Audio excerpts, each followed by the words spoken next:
ওয়াজআলনা লিল-মুত্তাকিনা ইমামা। হে আল্লাহ, আপনি আমাকে এমন পরিবার দান করুন যে পরিবার ফরজগার দিনদার, আমাকে ফরজগার নেককার পরিবারদের নেতা বানিয়ে দিন, বাবা বানিয়ে দিন, বড় ভাই বানিয়ে দিন। এই দোয়া করতে আমরা দোয়া করব ইনশাআল্লাহ।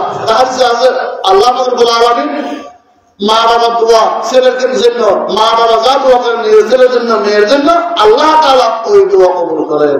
তারপর যারা বাবা আছেন ছেলেদের দোয়া করবেন ইনশাআল্লাহ। আমাদের মা বোন যারা আছেন ছেলেদের দোয়া করবেন ইনশাআল্লাহ। মা বাবা কম ছেলে দোয়া করবেন আল্লাহর রাস্তায়। আমি যুবক ভাইদেরকে বলবো যাদের মা বাবা বেঁচে আছেন, মা বাবাদের দোয়া নেব, বেয়াদবি করবো না, মা বাবার সেবা যত্ন করবো। হাদিসে আছে قال رسول الله صلى الله عليه وسلم رضا الرب في رضا الوالد وسخط الرب في سخط الوالد। হাদিসে নবী সাল্লাল্লাহু আলাইহি ওয়াসাল্লাম আল্লাহ রাব্বুল আলামিন রাজি খুশি হয়, মা বাবা রাজি হচ্ছে। যে ছেলে মেয়ের উপর মা বাবা রাজি তার উপর আল্লাহ রাজি, যে ছেলে মেয়ের উপর মা বাবা নারাজ তার উপর আল্লাহ নারাজ। অতএব আমি যুবক ভাইদেরকে বলবো আলহামদুলিল্লাহ যাদের মা বাবা বেঁচে আছেন আমরা মা বাবার খেদমত করবো, সেবা করবো, শ্রদ্ধা করবো, জামা দিয়ে দেবো, টাকা দিয়ে দেবো, টুপি আইন করে দেবো মাশাআল্লাহ। এবং যে বয়স হয়ে গেলে জোরে জোরে মুখে নিয়ে যাবো, সেবা করবো। মা বাবার সেবা যত্ন করার মাঝে ব্যবসা কমাই করবো ইনশাআল্লাহ।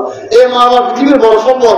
যাদের মা আছে আলহামদুলিল্লাহ কোটি কোটি টাকার সম্পদ, বাবা আছে কোটি কোটি টাকার সম্পদ। যাদের মা নেই বাবা যারা বুঝে মা সম্পদ, মা কত বড় সম্পদ কি করে ঠিক। অতএব আমরা মা বাবার যুবক ভাইদেরকে বলবো মা বাবার সেবা যত্ন করার মাঝে ব্যবসা কমাই করবো।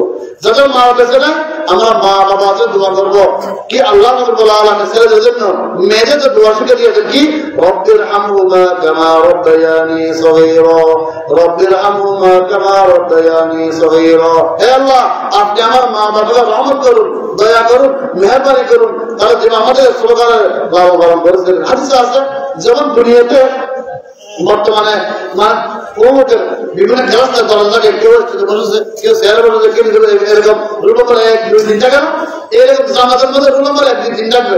একদিন থাকবে না আপনার বাবা ওদের জন্য রুলো করে কিনেন, এই হাত জানাতে রুলো করে খেয়ে গেছে বাবা, আপনার বাবা মাসাল্লাহ কি আমি ছিলাম কিনা করেছিলাম আমার রুল, আজকে আমি একবার কেনা হয়ে গেলাম ফেরত থেকে বলবে আমি তো একবার কেনা হয়ে গেলাম। ও দুনিয়াতে আপনার নেককার ছেলে মেয়ে আছে, আপনার নেককার ছেলে মেয়ে আপনাদের দোয়া করে রব্বির হামহুমা কামা রাব্বায়ানি সগীরা, রব্বির হামহুমা কামা রাব্বায়ানি সগীরা, আল্লাহুম্মা ইগফির লাহুম, আল্লাহুম্মা আরহামহুম। এভাবে রহমতের মাগফিরাতের দোয়া করে আপনার নেককার ছেলে মেয়েরা আছে, নেককার ছেলে মেয়েদের দোয়া রসুলে আজকে আল্লাহ রাব্বুল আলামিন আপনার মর্যাদা সম্মান বৃদ্ধি করে দিয়েছে।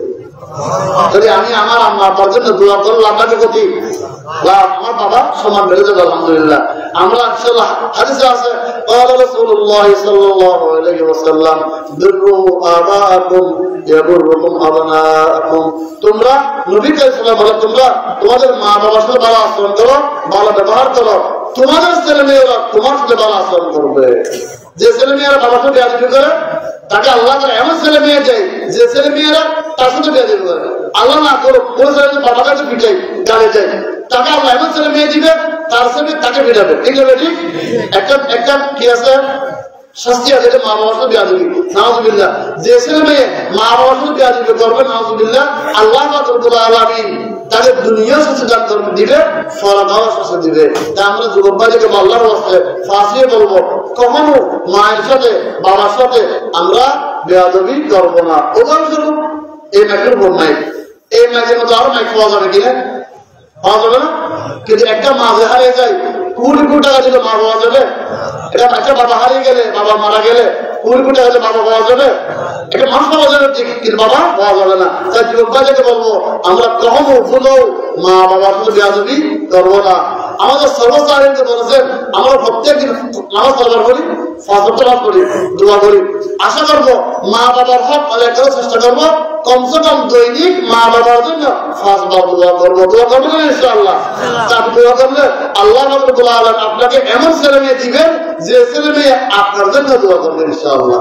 আমরা অবস্থা লাগিয়ে বলবো আসসালামু আলাইকুম ইয়া আহলাল কুবুর মিনাল মুসলিমিন ওয়াল মুমিনিন আনতুম লানা সালামুন ونحن لكم تبع وإنا إن شاء الله بكم لاحقون يرحم الله المستقدمين والمستأخرين نسأل الله لنا ولكم العافية اللهم اغفر لهم اللهم ارحمهم আসসালামু আলাইকুম ইয়া আহলাল কুবুর। হে কবরবাসীগণ, আপনাদের সামনে বসিত হোক, আপনারা আমাদের আগে চলে গিয়েছেন, আপনাদের পিছনে আমরা আসবো।